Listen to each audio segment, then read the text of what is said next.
Doctor Shyama Prasad Mukherjee, Pandit Deendayal Upadhyay, Atal Bihari Vajpayee, Lal Krishna Advani ji, इनका चाल चलन व्यवहार चरित्र कैसा था, वो हमारे लिए प्रेरणादायी है। मैं आप सबसे अनुरोध करता हूं कि हमारे व्यवहारों से, हमारे कार्य से ऐसी छोटी भी कोई गलती हमारे हाथ से न हो जिसके कारण वो हमारे नेताओं को अपनी गर्दन झुकानी है ही न। और इसलिए मैं आप सबको अनुरोध करता हूं, विशेष रूप से राज्य सरकार इच्छा शक्ति का, राजनीतिक इच्छा शक्ति का परिचय दे। सबसे महत्वपूर्ण बात है कि इंफॉर्मेशन टेक्नोलॉजी का प्रशासन में उपयोग करें। मैंने इसका थोड़ा बहुत अध्ययन किया है, मैं इसका एक्सपर्ट नहीं हूं, पर मैं अनेक लोगों से मैंने चर्चा की है। 70% करप्शन इंफॉर्मेशन टेक्नोलॉजी का उपयोग करने से कम हो सकता है, ये पॉसिबल है। और इसलिए ई टेंडरिंग की प्रोसेस शुरू करें, ग्लोबल टेंडर हो, ई टेंडर हो। किसी के कहने पर, किसी के बोलने पर कोई काम मत करिए। जो काम गलत है वो किसी के कहने के ऊपर मत करिए, ये देखिए कि काम सही है कि नहीं है। और इसलिए मैं आपसे अनुरोध करता हूं कि हमारे प्रशासनिक पद्धतियों में सुधार करिए, भ्रष्टाचार मुक्त, ट्रांसपेरेंट और उसमें उत्तरदायित्व इस प्रकार की प्रोसीजर को तैयार करें। और जहां तक चुनाव के संबंधी बातें हैं, अडवाणी जी ने एक बार कहा था कि हम लोग आजीवन सहयोग निधि, विशेष निधि जैसे उपक्रमों को शुरू करें और उससे जो निधि हमको इकट्ठा होता है उससे ऊपर पार्टी चलाए। हम कोशिश करें कि इसके बाद में निश्चित रूप से हम लोग ये कोशिश करेंगे कि हमारी सरकारें अभी पारदर्शक है, अच्छी है, बहुत अच्छा कार्य कर रही है। आज मुझे विश्वास है कि जब भी कोई मेडल्स मिलते हैं तो भारतीय जनता पार्टी के सरकारों को मिलते हैं। हिमाचल को 4 जगह गौरव पुरस्कार मिला।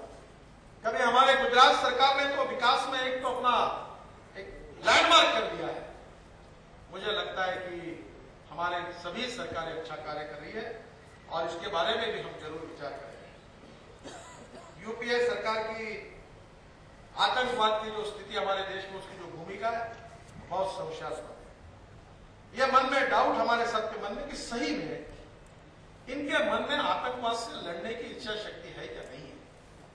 अफजल गुरु पर फांसी पर तो नहीं लटका है और उसका जो साथी था दूसरा गुरु, शौकत गुरु, जो आरोपी था, उसको 1 साल पहले अच्छा बर्ताव और व्यवहार करके उसको जेल से मुक्ति दी गई। अफजल गुरु को तो फांसी की सजा नहीं और उसका सह आरोपी जो था उसमें से शौकत गुरु को अच्छे आचरण के कारण उसकी सजा के पहले उसको छोड़ दिया। कांग्रेस के एक महासचिव जिस प्रकार से बयान दे रहे हैं, बड़े दुर्भाग्यपूर्ण। राहुल गांधी ने जिस प्रकार से जो बातें कही हुई, बड़े दुर्भाग्यपूर्ण। आतंकवाद का तुष्टीकरण हो रहा है। न्यायालय का निर्णय छत्तीसगढ़ में हुआ। जब राम जन्मभूमि का विवाद आया तो कुछ लोग बोले तो तुरंत टीवी पर चर्चा की कि न्यायालय के निर्णय के साथ विवाद नहीं हो सकता। निर्णय अगर सही है, गलत है तो आप क्या हायर कोर्ट में अपील करो। पर यही सिक्योरिटी काउंसिल में रहे हुए 5 सदस्यों ने जो प्रतिक्रिया व्यक्त की है, तब मैं पूछना चाहता हूं कि इसमें कंटेम्प्ट ऑफ कोर्ट नहीं है। सही है, गलत है, आप हायर कोर्ट में अपील करिए। और वही लोग आज नेशनल सिक्योरिटी काउंसिल के सदस्य हैं, नेशनल एडवाइजरी काउंसिल के सदस्य हैं। चेयरपर्सन सोनिया गांधी है। और मेरी तो जानकारी है, मैं वॉक द टॉक में शेखर गुप्ता के समय मैंने कहा था, मेरी जानकारी है कि उसमें से 5-6 लोग तो नक्सलवादियों के बारे में खुली सहानुभूति रखते हैं। कश्मीर के बारे में कहते हैं कि भारत ने वहां अतिक्रमण किया है। इस विचार के लोग भी उसमें हैं और इसलिए आतंकवाद से यूपीए लड़ नहीं सकता। बहुत अच्छी मीटिंग कश्मीर में हुई। अडवाणी जी ने एक बात दोहराई थी, वो आप सब लोग याद रखिए कि स्वाधीनता के बाद हमारे गृह मंत्री बने सरदार वल्लभ भाई पटेल और इस देश में जो विरासत और राज्य थे उनको खाली करके हिंदुस्तान में जुड़ने का काम उनको दिया गया। केवल कश्मीर का विषय पंडित जवाहरलाल नेहरू जी ने अपने पास रखा। वल्लभ भाई पटेल ने 100% अपना काम पूरा किया और पंडित नेहरू ने अपने गलत नीति के कारण कश्मीर का सत्यानाश किया। कश्मीर की समस्या का मूल पंडित नेहरू और कांग्रेस पार्टी के गलत नीति के साथ आज कश्मीर की स्थिति अच्छी नहीं है और इसलिए मुझे ऐसा लगता है कि जो वार्ताकार गए थे उनको दिशाहीन थे, उनमें किसी प्रकार की स्पष्टता नहीं थी, विक्रमित थे, क्योंकि उनका कोई टर्म ऑफ रेफरेंसेस ही नहीं थे। जो कैसे मिल रहे थे, क्या बात कर रहे थे, ये समझने के बाहर है। हम निश्चित रूप से हमको कश्मीर के बारे में गंभीरता से सोचना होगा। कश्मीर के ऊपर हम एक फिल्म तैयार कर रहे हैं जिसमें बीजेपी पर्सपेक्टिव क्या है वो लोगों के सामने लेकर जाएंगे और इसके बारे में जो प्रस्ताव है वो भी हमने जम्मू के मीटिंग में किए। नक्सली समस्या दिन ब दिन बढ़ रही है और कश्मीर की समस्या के लिए आदरणीय राजनाथ सिंह जी की अध्यक्षता में एक अध्ययन दल हमने नियुक्त किया है और जल्दी ही वो जम्मू, कश्मीर, लद्दाख सभी प्रदेशों में जाकर वहां के लोगों से बातचीत करके निश्चित रूप से एक रिपोर्ट देंगे और हम निश्चित रूप से कश्मीर के ऊपर भी बहुत जागरूक है। अडवाणी जी, अरुण जी, सुषमा जी लगातार इस विषय के प्रति पार्लियामेंट के बाहर बहुत सेंसिटिव है और हम उसमें ध्यान देकर है।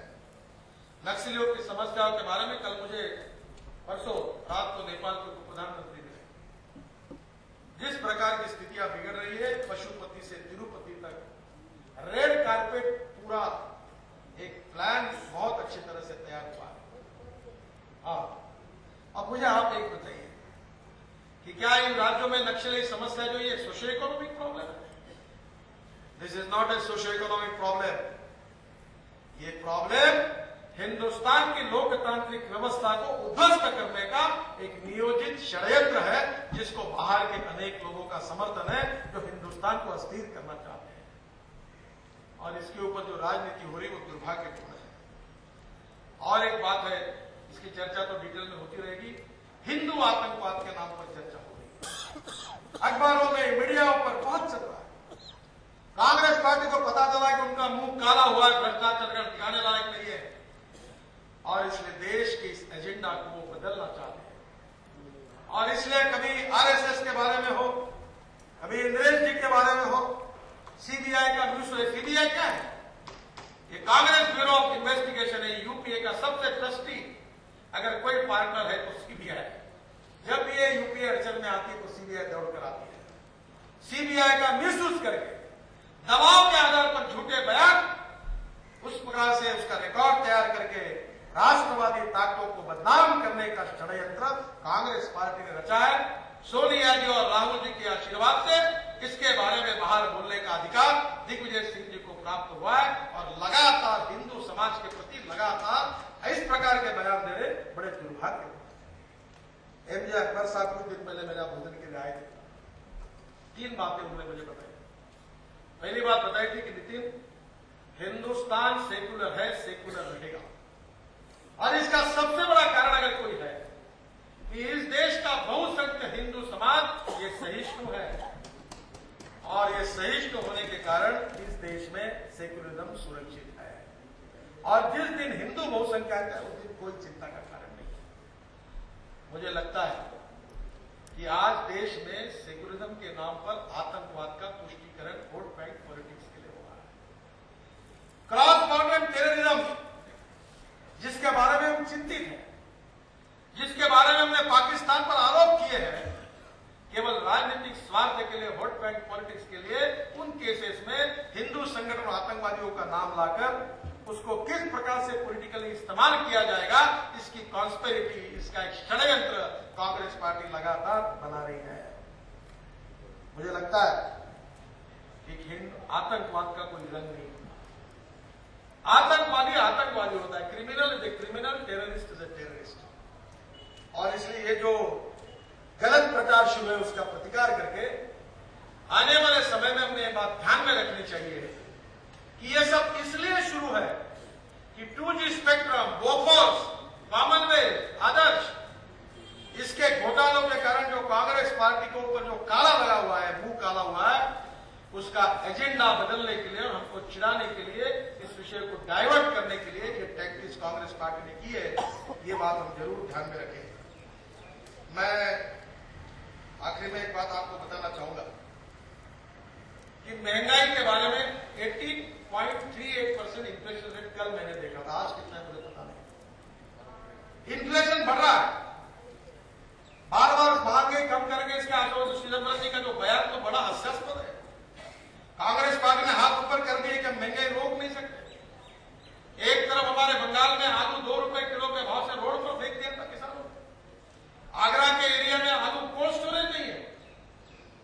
अगर 1-1 लाख टन के 100 कोल्ड स्टोरेज बन जाते तो आलू कभी रोड पर नहीं जाते। मैं तो किसानों में काम करता हूं। सिंचाई को प्राथमिकता नहीं मिली है, गांवों का विचार नहीं हुआ है, रूरल और एग्रीकल्चर इकोनॉमी को लगातार निगलेक्ट किया गया है। 16 घंटे का पावर शॉर्टेज है। मर्सिडीज गाड़ी खरीदनी है तो 9% बैंक इंटरेस्ट है और ट्रैक्टर खरीदना है तो 13% बैंक इंटरेस्ट है। ये हालत है। किसान की हालत बहुत खराब है, किसान आत्महत्या कर रहे हैं। इसके लिए तो आज गलत नीति इसके लिए क्या देते हैं। 18 रुपए किलो के भाव से सड़ा हुआ गेहूं बाहर से इंपोर्ट करते हो और हिंदुस्तान के किसान को 11.5-12 रुपए किलो देने के लिए नकारते हो। ये कौन सी नीति? 58,000 करोड़ का अनाज चलता है, अब क्या गोडाउन नहीं है, प्री कूलिंग प्लांट नहीं है, कोल्ड स्टोरेज नहीं है। फ्रूट्स और वेजिटेबल के लिए कोल्ड स्टोरेज रहते, प्री कूलिंग प्लांट रहते तो इस प्रकार की कीमतों में कभी स्थिति नहीं आती। कांदे के प्याज के बारे में भाभा एटॉमिक रिसर्च सेंटर ने टेक्नोलॉजी निकाली है कि वो प्याज के इसमें से अगर रेस पास कर देते हैं तो प्याज का लाइफ 8 महीने से बढ़ जाता है। मैं देख के आया हूं। अगर वही टेक्नोलॉजी अभी मनमाड़ के पास एक जगह महाराष्ट्र में हुई है, जहां प्याज तैयार होता है उसी टेक्नोलॉजी के गोडाउन तैयार किए गए। जब 50 पैसे भाव से लोग प्याज को बेचते उस समय उसको स्टोर किया जाता है, तो आज 80 रुपए किलो के समय जब प्याज आता तो उसको रिलीज किया जा सकता है। कभी नहीं किया। शुगर के बारे में यही स्थिति है। जब शुगर में ऐसी स्थिति थी कि सरप्लस शुगर थी, तब सब्सिडी देकर, एक्सपोर्ट सब्सिडी देकर, ट्रांसपोर्ट सब्सिडी देकर देश के बाद शुगर दे दी गई। और जब 40 रुपए किलो की हुई तब उस भाव से रॉ शुगर 35 रुपए किलो से लाई गई। मैं बार बार बता रहा हूं, महंगाई और इन्फ्लेशन का कारण, फूड इन्फ्लेशन का कारण ये wrong economic policies and bad governance of Congress party है। अटल जी की सरकार में, अडवाणी जी की सरकार में, एनडीए की सरकार में महंगाई क्यों नहीं थी? क्यों लोगों को तकलीफ नहीं हुई? क्यों इन्फ्लेशन का रेट कम था? ग्रोथ रेट ज्यादा था, इन्फ्लेशन रेट कम था। ऐसी स्थिति क्यों थी? इसका कारण कांग्रेस पार्टी की गलत नीति का परिणाम है कि आज गरीब आदमी एक समय की रोटी नहीं खा सकता, वो महंगाई से ग्रस्त है। महंगाई के ऊपर हमने बहुत यशस्वी आंदोलन किए। पार्लियामेंट में हमने बहुत अच्छी तरह से आवाज उठाई। पार्लियामेंट के बाहर हस्ताक्षर अभियान देकर करोड़ों लोगों का हस्ताक्षर राष्ट्रपति को दिए। काफी रैलियां निकली है। महंगाई का मुद्दा हम है। आप सबसे अनुरोध करता हूं कि महंगाई के मुद्दों को लगातार उठाते रहिए। महंगाई से जनता त्रस्त है, सामान्य व्यक्ति त्रस्त है और महंगाई के मुद्दे को हमने और अच्छी तरीके से कॉन्सेंट्रेट करना चाहिए।